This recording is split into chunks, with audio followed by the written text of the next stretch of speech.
चोरों ने नकली बंदूक बताकर किया सोना चोरी। नागाराम के सत्यानारायण कॉलोनी में वाक़ एक बालाजी की ज्वेलरी शॉप में चोरों ने दाखिल होकर फर्जी बंदूक दिखाकर दुकानदार पर रॉड से हमला करके हमले के बाद चोरों ने सोना लेकर हुए फरार। ये वाक़या मिर्चल के जिला किसेरा पुलिस स्टेशन हुदूद में पेश आया।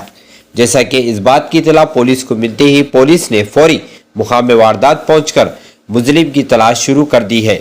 आसपास के इलाकों के सीसीटीवी फुटेज की जांच शुरू कर दी है। आइए देखते हैं आगे की तफसीलात। Bureau report TV 31 news Hyderabad.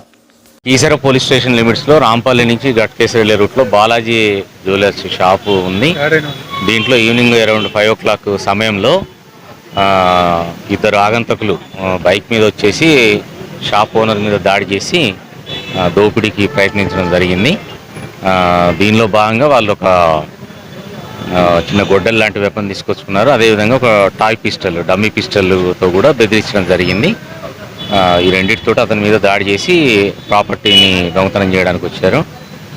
దాంట్లో ఆ షాప్ ఓనర్ బాగా రెసిస్ట్ చేయడంతో వాళ్ళకు ఓన్లీ ఒక బాక్స్ జ్యువెలరీ మాత్రం తీసుకెళ్ళగలిగారు. దానికి సంబంధించి వెంటనే పోలీస్కి ఇన్ఫర్మేషన్ రాగానే ఇమీడియట్గా ఇక్కడికి రీచ్ కావడం జరిగింది. దీనికి సంబంధించి ఫర్దర్గా ఇన్వెస్టిగేట్ చేస్తున్నాము. త్వరలోనే ఫిలిం